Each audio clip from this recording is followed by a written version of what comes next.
The landing platform was silent except for the low hum of energy fields stabilizing the atmosphere. Captain Elias Corbin stepped off the ship's ramp, the soles of his boots meeting the smooth, pearl-colored surface of the Curta reception deck. His second-in-command, Lieutenant Mark Givens, followed close behind, their faces set with the kind of determined calm that only a well-seasoned diplomatic crew could muster. Across the expanse, the alien queen waited, flanked by 2 towering guards who glistened in their ceremonial armor.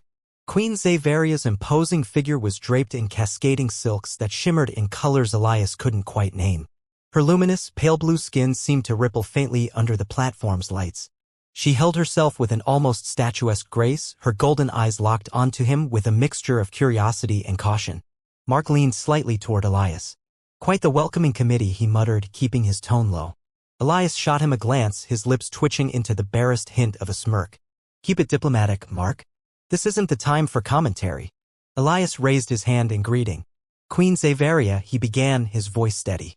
"I am Captain Elias Corbin, and this is Lieutenant Mark Givens. We represent the United Earth Accord, and we thank you for agreeing to meet with us." The Queen's voice, soft yet commanding, carried across the space. "You come with a promise of cooperation, yet your kind arrives armed and armored." She gestured toward their uniforms and sidearms. "Tell me, Captain, is this the human idea of peace?" Elias inclined his head slightly. "A precaution, Your Majesty. Our previous attempts to reach out to other civilizations have sometimes led to misunderstandings. My crew and I carry no ill intent." She tilted her head, her golden gaze flicking to Mark before returning to Elias. "Then let us hope this encounter does not follow those unfortunate patterns." Mark stepped forward slightly, clearing his throat. "Your Majesty, we've studied your culture, well, as much as our limited resources allow. We understand this is a sensitive moment. We're here to listen and learn. That's all." Xaveria's expression didn't soften, but she motioned them forward. "Come. We shall speak inside." Elias and Mark exchanged a brief glance before following her into the towering spire that dominated the Curta skyline. The walls inside seemed alive, pulsating with faint light as if they responded to their presence. Elias couldn't help but marvel at the alien craftsmanship. It was as though the entire structure was breathing. "Don't gawk," Mark whispered out of the corner of his mouth. "They're watching us." "I'm aware," Elias replied under his breath. "Just keep your eyes open and your tone respectful." They entered a circular chamber where a low table surrounded by seats awaited them. The Queen gestured for them to sit, and then she lowered herself into her own chair with the elegance of a bird settling onto a perch. Her guards stood at the edges of the room, their gaze unyielding. Mark, unable to resist a touch of levity, whispered to Elias as they took their seats. "You think they're listening for hidden human weaknesses?" Elias gave him a sidelong look. "Focus." Xaveria's voice cut through the tense air. "You speak of cooperation, of an alliance. Why should my people trust yours, Captain Corbin?"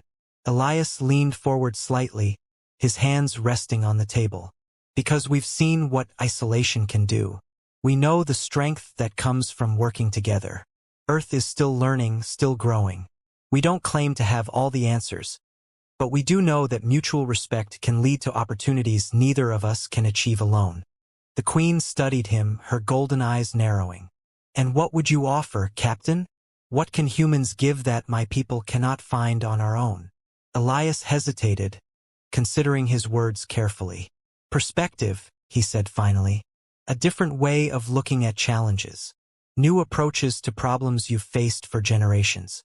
And in return, we hope to gain the same from you. We're not here to conquer or demand. We're here to exchange knowledge, to build something greater." Mark nodded, backing Elias's sentiment. "We don't expect you to trust us overnight, Your Majesty. But maybe we can take one small step at a time. We're open to starting wherever you feel comfortable." Xaveria leaned back in her chair, silent for a moment. The chamber seemed to dim slightly as she contemplated their words. Finally, she spoke, her tone cautious but not dismissive. "If you are sincere in your intentions, Captain, then we may consider further discussions. For now, I will allow you to remain in our city and observe." Elias inclined his head in gratitude. "That's all we ask. Thank you, Your Majesty." As they left the chamber, Mark let out a slow breath. "That went better than I thought it would." Elias smiled faintly. "She's not convinced yet, But at least we're still in the game. Mark glanced around the pulsating walls. So, what's the plan now? Elias looked back at the Queen's distant figure. We show her we mean what we say, and we keep taking small steps forward, no matter how long it takes. Chapter 2. A Cultural Divide.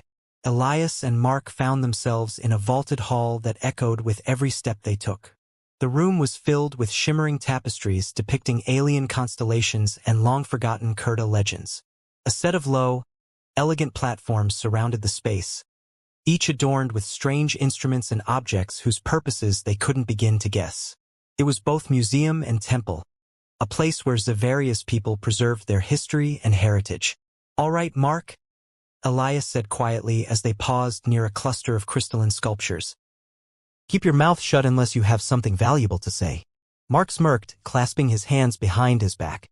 "You know me. I'm the picture of restraint."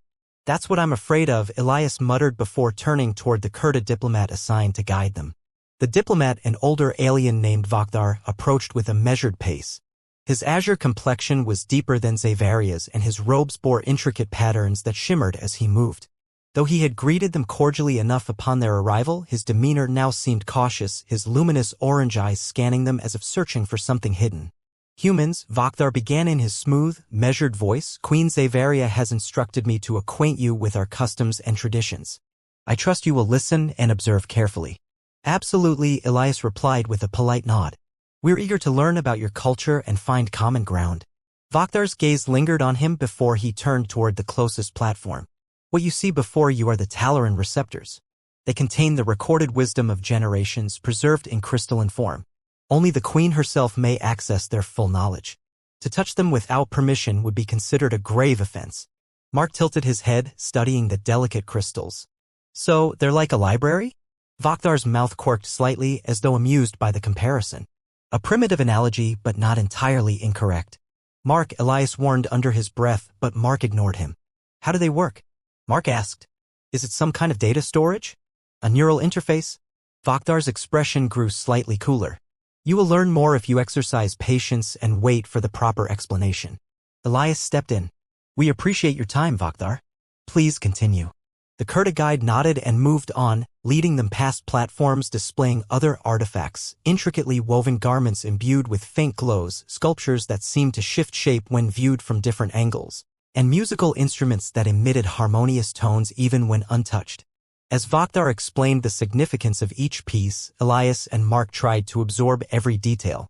Mark occasionally made a quiet comment to Elias, something about the alien equivalent of string theory or the way a particular relic resembled a human theremin, but Elias managed to keep him focused and respectful enough not to cause offense. When they reached a circular dais in the center of the hall, Vakhdar paused. "This is the Viridian Chorus. In our most sacred ceremonies, we gather here to recite the oral reflection. It is both a prayer and a communal recounting of history. Every citizen participates, offering their voice to the collective memory." Mark's curiosity got the better of him again. "Does the Queen participate? Or is she more of an overseer?" "The Queen's voice is the anchor of the reflection," Vakhdar replied. "Without her presence, the ritual would lack its true purpose." Elias was quick to step in. "It's a fascinating tradition. I imagine it brings your people a great sense of connection." Vakhdar studied him closely. "It does. But it also carries weight. The words must be spoken without hesitation, without falsehood. It is not merely tradition, it is a sacred duty." As the guide continued, Elias noticed that Vakhdar's tone began to soften ever so slightly. While his initial manner had been guarded, the more they asked thoughtful questions, the more he seemed willing to share. By the time the tour concluded, the tension in the air had lessened. When Vakhdar finally led them back toward the entrance, he stopped and turned. "Queen Zavaria believes it is possible for our people to learn from one another, though she remains cautious. If you wish to earn her trust, you must show that you truly understand our ways. Empty words will not suffice." Elias nodded. "We'll do whatever it takes." Mark raised a hand. "One quick question, does the oral reflection happen regularly, or is it only for special occasions?" Vakhdar seemed to consider him for a moment, then offered a brief nod. "It occurs once each lunar cycle. If you are still here by then, you may witness it. But only the Queen can decide if you will be permitted to participate." "Understood," Elias said. "Thank you, Vakhdar, for your time and your insight." The Kurta guide inclined his head slightly before turning and disappearing into the shimmering corridors. As the two humans walked back to their quarters, Mark turned to Elias with a faint grin. Well, that wasn't so bad. And I didn't even get us kicked out. Not yet, Elias replied, smirking. Let's keep it that way. Chapter 3, A Fragile Understanding. The chamber was dimly lit, the soft, ambient glow of the Kurta city's natural bioluminescence seeping in through the translucent walls. Elias and Mark sat on curved seats opposite Queen Xaveria at a low table. Between them, an ornate silver vessel sat steaming with a pale, fragrant liquid. It had been placed there by one of the Queen's attendants, who had since retreated to the edges of the room. Elias, feeling the weight of Xaveria's golden gaze, cleared his throat. Thank you for hosting us, Your Majesty. This tea, what's it called again? Ritan, she said in a calm, measured tone. A brew from the leaves of the shadow vine. Our people have used it for centuries to foster calm discussions and thoughtful reflection. Mark took a cautious sip and raised his eyebrows. Tastes a bit like eucalyptus, but sweeter. Definitely smoother than I expected. Xaveria regarded him with a subtle tilt of her head. A human analogy, I presume? Mark hesitated, then nodded. Yes, Your Majesty. I suppose it's the closest comparison we have. Interesting, she said. Her expression remained inscrutable, but her gaze lingered on Mark for a moment longer than usual. Do you always rely on comparisons to understand that which is unfamiliar? Mark glanced at Elias, who nodded slightly, urging him to answer. Sometimes, yes. It's not always accurate, but it's a starting point. It helps us bridge the gap when we encounter new things. Xaveria shifted her attention to Elias. Do you agree, Captain? That your people must lean on the known to comprehend the unknown? Elias thought carefully before answering. I think it's natural to use what we know as a reference, but that doesn't mean we can't move beyond it. With time, we can understand something for what it truly is rather than just what it reminds us of. The Queen's lips pressed together for a brief moment before she nodded almost imperceptibly. A sensible response. Mark set his cup down, folding his hands on the table. What about your people, Your Majesty? Do you compare new experiences to familiar ones? Xaveria's luminous eyes narrowed slightly. We value direct understanding over analogy. The act of comparison can cloud judgment. Instead, we seek to experience and interpret without preconception. Sounds ideal, Elias said. But surely even your people have traditions or historical references that influence how you view the world. A faint flicker of amusement crossed her face, so brief that Elias wondered if he'd imagined it. Indeed, Captain. Even we are not wholly free from the influence of our past. The conversation drifted into a quieter, more personal tone. Elias and Mark began to share their own experiences, carefully choosing stories that illustrated the human perspective. They spoke of space travel, the cultural diversity of Earth, and their own personal struggles and triumphs. At one point, Mark leaned back and said, You know, Your Majesty, humans have a funny way of looking at things. Sometimes we'll look at the most difficult situations and see them as opportunities. Not always, of course, but often enough that it shapes how we approach challenges. Opportunities, she repeated as if tasting the word. And yet, you must also face failure. Absolutely, Elias said. But failure isn't the end for us. It's a chance to learn, to figure out what went wrong and try again. Xaveria studied him intently. How many times have you failed, Captain Corbin? Elias blinked, caught off guard by the directness of the question. More times than I can count, he admitted. But I've learned from each one. They've made me a better leader, a better person. She sat silently for a moment, her golden eyes searching his face. Then she turned her attention back to Mark. And you, Lieutenant? How do you handle failure? Mark chuckled softly. With a lot of grumbling, a fair amount of pacing, and eventually some reflection. I'm not going to pretend I enjoy it, but it's part of the job. You can't get everything right on the first try. Xaveria's gaze lingered on him, then returned to Elias. Your openness is unexpected. Most who come before me speak only of their strengths and victories. They hide their weaknesses as though they are shameful. Honesty builds trust, Elias said simply. The Queen's expression softened, her rigid posture relaxing slightly. Perhaps, she said. Perhaps you are different from those who came before. The chapter ended on that note, a tentative understanding, a slight thaw in the Queen's icy demeanor. Elias and Mark exchanged a glance as they left the chamber, both sensing that while they were far from earning the Queen's full trust, they had taken the first true step toward it. Chapter 4, Building Bridges. Elias stood just outside the great hall's entrance, adjusting his jacket and taking in the unusual sight before him. The courtyard was alive with activity as the Kurta festival unfolded. Translucent lanterns floated in the air, their light casting shifting patterns across the square, while alien performers moved in synchrony to haunting, melodic tones that resonated through the city. Everywhere he looked, there was a new marvel, delicate sculptures that glowed softly, vendors offering unfamiliar dishes, and small groups of Kurta exchanging greetings with faintly glowing gestures. Mark appeared at his side, grinning as he scanned the crowd. Quite the event, huh? Beats a human street fair any day. Elias chuckled. If by beats you mean completely overwhelms the senses, then yeah. It's impressive. Think the queen's around here somewhere? Mark asked, rocking back on his heels. Or is this one of those show yourself at the last minute and stun everyone kind of deals? Elias shook his head. We'll know when we see her. For now, let's try not to look too out of place. Mark gestured toward a group of Kurta standing near a long table. How about we check that out? They look like they're offering drinks. Just don't insult anyone, Elias warned as they made their way over.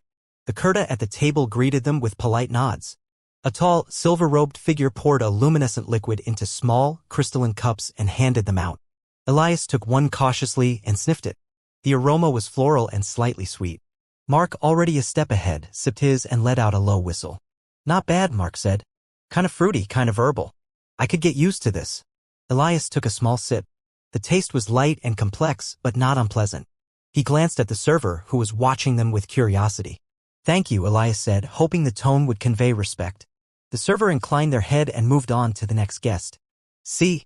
Mark said, elbowing Elias lightly. We're blending right in. Sure, because humans are known for glowing skin and flowing silver robes, Elias muttered. They wandered through the festival, stopping to watch the performers and sample some of the alien cuisine. Mark tried what appeared to be a spiraled fruit, while Elias stuck to something that resembled a steamed dumpling, though its filling was a mystery. Not bad, Mark said, chewing thoughtfully. Tastes like? I don't know. Sweet potatoes and something smoky. Elias nodded. I'm just glad it's edible. As they made their way deeper into the festival, a hush fell over the crowd. All attention turned toward the grand staircase at the far end of the courtyard. Queen Xaveria appeared, descending gracefully, her flowing garments catching the light. Her golden eyes scanned the gathering, and for a brief moment they met Elias's gaze. Mark leaned closer. That's our cue. Time to look official. Elias straightened his posture as Xaveria approached. She stopped a few feet away, her gaze flicking between the two humans. Captain Corbin, Lieutenant Givens, she said, her voice calm yet commanding. You are exploring our traditions. Yes, Your Majesty, Elias said. This festival is extraordinary. It's an honor to witness it firsthand. Xaveria regarded him for a moment before turning to Mark. And you, Lieutenant? What have you learned? Mark hesitated, caught off guard by the direct question. Well, Your Majesty, I've learned that your culture values artistry and precision. Everything here, from the food to the performances, shows a level of care and craftsmanship we don't always see back home. It's impressive. A flicker of what might have been approval crossed the Queen's face. I see. It is good that you observe rather than simply consume. We're here to learn, Elias said, meeting her gaze. Not just about your customs, but about what makes your people who they are. Xaveria nodded once, then gestured for them to follow. She led them to a quieter section of the courtyard where a low table surrounded by cushions awaited.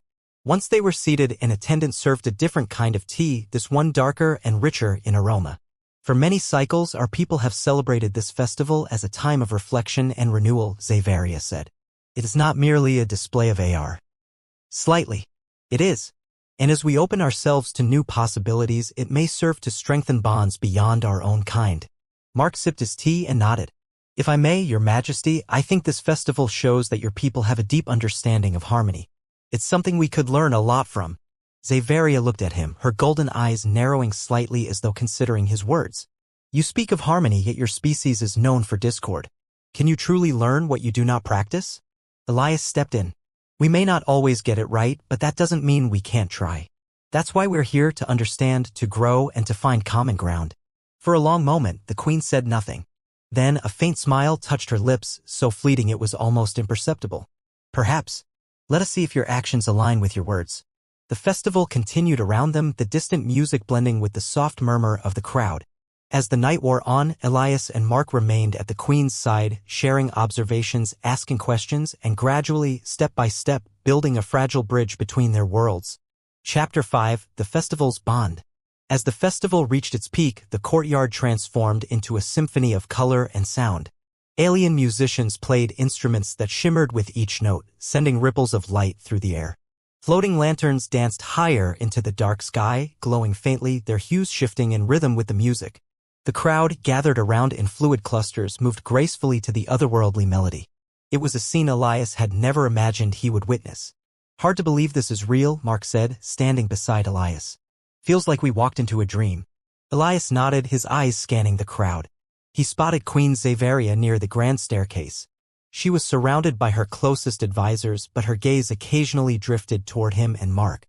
The faintest hint of a smile played on her lips when she caught Elias looking. Mark noticed. Think she likes you? He asked, nudging Elias with his elbow.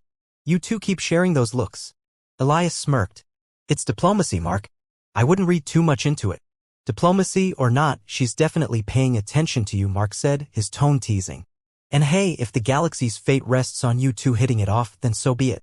Focus, Elias said, shaking his head but unable to suppress a small chuckle. We're here to learn, remember? Mark grinned and took a sip of his drink. You can learn and have a little fun at the same time. No harm in that. The music shifted, its tempo slowing, and the crowd began to form a circle in the courtyard's center.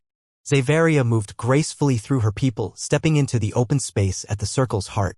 The lanterns above dimmed and the performers' instruments fell silent, leaving only a soft, steady hum in the air. Xaveria raised her hands, palms outward. Her voice carried, rich and melodic, as she began to sing in the Kurta tongue. Though Elias couldn't understand the words, the tone spoke of longing, reflection, and unity. Her movements were deliberate, almost dance-like, as if she was weaving a story through the air. Mark leaned closer. What's she singing about? I don't know, Elias whispered back, his attention fixed on Xaveria.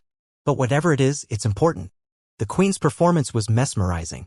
Her golden eyes seemed to glow in the dim light, and the fluidity of her gestures held the crowd in rapt attention. Elias felt a tug in his chest, an unfamiliar emotion he couldn't quite place. He shook it off, reminding himself that he was here as a diplomat, not a spectator. When the song ended, the courtyard erupted in a gentle, rhythmic applause. The lanterns brightened again, and the music resumed, but Xaveria did not return to her advisors. Instead, she began walking toward Elias and Mark. Oh, Mark murmured, standing a little straighter. Looks like it's our turn. Xaveria approached them with her usual composed demeanor. Captain Corbin, she said, inclining her head slightly. Lieutenant Givens. Your Majesty, Elias replied with a respectful nod. That was breathtaking.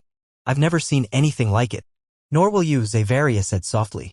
The song is unique to each festival. No two are ever the same. Mark took a step forward. That's incredible. On Earth, we have songs that are repeated for centuries. But you create something new every time. Yes, Xaveria said. Each song reflects the moment it is performed. It becomes part of our collective memory, yet it is never performed again. Do you mind if I ask what it was about? Elias said, his tone curious but respectful. The meaning behind it, I mean. Xaveria's golden eyes studied him for a moment. It was a story of unity, of finding strength and shared purpose. A reminder that even in our differences, we can find harmony. Elias nodded slowly. A beautiful message. The queen's gaze lingered on him. It is a message I hope your people can understand. Time will tell. Mark smiled faintly. I think we're getting there. Xaveria turned her attention to the glowing lanterns above. Humans are different from what I expected. You surprise me. Elias tilted his head. Is that good or bad? It is neither, she said, her voice quiet. It is simply unexpected. They stood in silence for a moment, the hum of the festival surrounding them. Then Xaveria inclined her head slightly. Enjoy the rest of the festival, Captain, Lieutenant. There is still much to see. Thank you, Your Majesty, Elias said. Mark echoed the sentiment. As Xaveria moved away, Mark leaned closer to Elias. I think you're making an impression. She's just trying to understand us, Elias said, though he couldn't ignore the faint flutter of warmth that lingered after her words. Sure, if that's what you want to call it, Mark said with a grin. Either way, I think this trip just got a lot more interesting. Elias shook his head, but he couldn't help smiling. He turned his attention back to the festival, wondering what other surprises the night might hold. Chapter 6, The Political Storm. The council chamber was colder than Elias remembered, both in temperature and atmosphere. The usually serene expressions of Xaveria's advisors had been replaced with carefully neutral masks, their glowing eyes betraying hints of unease. For the first time since their arrival, Elias felt truly unwelcome. Xaveria sat at the head of the long, curved table, her golden eyes locked on Elias and Mark as they took their places opposite her. There was no greeting this time, no quiet exchange of pleasantries. Only the sharp, focused silence of a room where too much was at stake. Mark leaned slightly toward Elias and muttered, "This is going to be fun." Not the time, Elias replied, his voice low but firm. He turned his attention to Xaveria. Your Majesty, you requested this meeting? She nodded once. There have been concerns raised by certain members of my council. They question the intentions of your people. Mark raised an eyebrow. What kind of concerns? Some believe that the relationship you have built with us is a strategy to gain control, Xaveria said. That your cooperation is a mask for manipulation. Elias straightened in his seat. With all due respect, Your Majesty, those claims are unfounded. Everything we've done since arriving here has been in good faith. Faith is not enough, said one of the advisors, a tall, narrow-faced Kurta with a robe that seemed to ripple faintly. Words can be crafted to deceive. Actions are what matter. Mark glanced at Elias, then addressed the room. What actions specifically are you concerned about? Maybe we can clear up any misunderstandings. A second advisor, whose voice carried a faint, musical undertone, spoke next. Your kind has sent fleets to other systems, made alliances only to break them later. You expect us to believe this time is different? Elias leaned forward. This time is different. We're not here to colonize or exploit. We're here to learn from you, to share what we know, and to build something that benefits both of our peoples. Xaveria raised her hand, silencing the murmurs that had begun to ripple through the council. The question remains, Captain Corbin. How do we trust you when so many before you have failed to honor their word? Mark spread his hands. Your Majesty, if we've done something that's made you doubt us, tell us what it is. We can't address concerns we don't understand. Xaveria's gaze softened slightly, but her tone remained even. It is not one act, Lieutenant. It is the weight of history. Your kind is still unknown to us, and unknowns bring fear. Elias took a deep breath. Then let us prove ourselves through our actions, starting now. If there are specific steps we can take to show our sincerity, we'll do them. We just need the chance to demonstrate that we're here for the right reasons. A tense silence filled the room. The advisors exchanged glances, their subtle body language hinting at a division of opinion. Finally, Xaveria spoke again. If you wish to prove yourselves, you must contribute to the betterment of our people. Share knowledge that will strengthen our world. Help us improve our trade routes, our communication networks. Mark nodded immediately. That's a start. We've got experts who can help streamline logistics, analyze data, whatever you need. We're willing to help. Elias added, and we'll work closely with your people, taking their lead. This is about cooperation, not control. Xaveria's golden eyes met his, searching for any sign of deceit. You speak with conviction, Captain Corbin, but words alone will not suffice. They won't, Elias agreed, which is why we're prepared to show you. Give us the opportunity, and you'll see we mean what we say. After a long pause, Xaveria inclined her head. Very well. You will have the chance to prove yourselves. But be warned. Any misstep will be seen as a confirmation of the Council's doubts. Understood, Elias said. Mark gave a sharp nod. We'll get to work right away. The meeting concluded with no more than a few curt nods from the advisors and a quiet acknowledgement from Xaveria. As Elias and Mark walked out of the chamber, the cold air of suspicion still lingered in their minds. Do you think they'll actually give us a fair shot? Mark asked as they made their way down the long, glowing corridor. Elias glanced at him.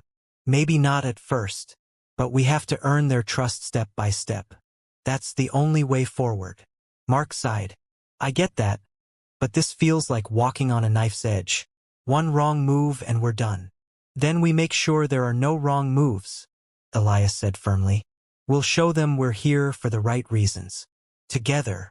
Chapter 7, Trust and Betrayal. Elias stood at the edge of the landing platform, the city's distant towers glowing faintly in the alien twilight. He could feel the tension rolling off Mark, who paced nearby, arms crossed. They'd just come from a council meeting, one that had ended in a storm of accusations and veiled threats. It wasn't how Elias had hoped the day would go. So, Mark said, pausing mid-step, you think they're actually buying any of what we're selling? Elias turned to face him. I don't think it's about buying it. They want proof, and we haven't given them enough yet. Mark scowled. Proof? We've bent over backward to play by their rules, and they're still looking at us like we're about to take over their whole planet. That's not how they see it, Elias said evenly. They've been burned before, and honestly, can you blame them for being cautious? I can blame them for making it impossible to move forward, Mark shot back. Every time we make progress, someone in that room finds a reason to drag us back down. Elias held up a hand. Getting angry won't help. We just have to keep showing them we mean what we say. Mark's jaw tightened, but he nodded. Fine. What's the next move? Queen Xaveria agreed to another joint project, Elias said. This time, we'll work on improving the city's communications infrastructure. It's a chance to show them what our technology can do without stepping on any toes. Mark let out a heavy breath. Great. More wires and signals. Thrilling. Elias smiled faintly. It's not about thrills, Mark. It's about trust. The more we work alongside them, the more they'll see we're here for the right reasons. Mark ran a hand through his hair, clearly frustrated. I just feel like we're walking on a tightrope here. One wrong step and we're out. Then we don't take a wrong step, Elias said simply. And if they push us, we push back, gently. We stand our ground, but we do it respectfully. Before Mark could respond, a figure approached from the shadows. It was one of Xaveria's personal guards, his silver armor catching the faint light. He stopped a few feet away and inclined his head. Captain Corbin, the guard said, his voice low. Her Majesty requests your presence immediately. Elias frowned. What's the matter? The guard hesitated, then glanced at Mark. It is best that you hear it from her directly. Elias exchanged a quick look with Mark, then nodded. All right, lead the way. They followed the guard through the winding corridors of the city's central spire. The halls were quieter than usual, the ambient glow dimmer. It felt as though the building itself had drawn a breath and was holding it. When they reached Xaveria's private chamber, the guard stepped aside, leaving Elias and Mark to enter on their own. Xaveria stood near a tall, transparent panel that overlooked the city. Her back was to them, her hands clasped behind her. The tension in her posture was unmistakable. Your Majesty? Elias said softly. She turned slowly, her golden eyes meeting his. Captain, Lieutenant, I am glad you came so quickly. What's going on? Mark asked, glancing between her and Elias. Xaveria hesitated before speaking. There has been an incident. A group of your crew, without my knowledge or permission, attempted to access one of our restricted facilities. They were caught before they could do any damage, but the intent was clear. Elias's heart sank. Who? He asked, his voice sharp. 3 of your technicians, she replied. They claimed they were following a directive from your leadership on Earth. That's not possible, Elias said firmly. We're here on a diplomatic mission. No one back home would authorize that. Xaveria stepped closer, her gaze piercing. And yet they carried equipment that would suggest otherwise. Explain this, Captain. Elias took a deep breath, gathering his thoughts. If someone on our crew acted without orders, I'll deal with it personally. But I give you my word, Your Majesty, this wasn't sanctioned. I had no knowledge of it, and I would never allow it. Mark spoke up, his voice steady. Your Majesty, this isn't who we are. If there's been a breach of trust, it didn't come from Elias or me. We've been working day and night to strengthen our relationship with you. Let us prove that. Xaveria regarded them both for a long moment, then turned back to the window. I want to believe you, she said quietly. But belief alone is not enough. I must consider the safety of my people. And I understand that, Elias said, stepping forward. But I need time to investigate. Let me find out who gave those orders, if anyone did, and hold them accountable. The Queen glanced over her shoulder. You would punish your own people for this? Elias nodded. If they acted against our mission, then yes. They'll face the consequences. Mark chimed in. And we'll make sure nothing like this ever happens again. Xaveria turned fully to face them. Very well, Captain. You have my permission to investigate. But I warn you, if this happens again, the consequences will be severe. It won't happen again, Elias said firmly. She studied him one last time, then nodded. I will hold you to that. As they left the chamber, Mark let out a low whistle. That was close. Too close, Elias said. We need to figure out what happened. And fast. And what if it really did come from someone back home? Mark asked. What if it wasn't just a few rogue crew members? Then we deal with it, Elias replied. No matter what it takes. Chapter 8. A New Era. The balcony overlooked a sweeping expanse of alien architecture. Towers of translucent material spiraled into the sky, glowing faintly in the evening light. Below, The city bustled with the gentle rhythm of Kurta life. Elias stood leaning on the railing, hands clasped together as he took in the sight. Mark stood beside him, his expression a mixture of exhaustion and quiet satisfaction. "Well," Mark said, breaking the silence, "I didn't think we'd ever see this day." Elias chuckled softly. "Me neither. But here we are." Mark gave him a sidelong glance. "You still worried about what might happen next?" "Always," Elias admitted. "But right now I'm just trying to appreciate how far we've come. It wasn't that long ago that we were walking into tense meetings wondering if we'd make it through the week." "Yeah," Mark said, smiling faintly. "Seems like we've spent more time dodging accusations and trying to explain ourselves than actually building anything." Elias nodded. "And yet, somehow, we found a way forward." A quiet voice interrupted their reflection. "You underestimate what you have accomplished." Both men turned to see Queen Zaveria approaching, her long robes brushing lightly against the floor. She moved with her usual grace, her golden eyes calm and steady as they met Elias's. "Your Majesty," Elias said, bowing his head slightly, "I didn't expect to see you here tonight." "I wish to speak with you before tomorrow's ceremony," she said, stopping a few paces away. "The announcement of our joint council is a momentous occasion, one that would not have been possible without your efforts." Mark raised his eyebrows. "I'm surprised to hear you say that, Your Majesty. We were under the impression you still had doubts about us."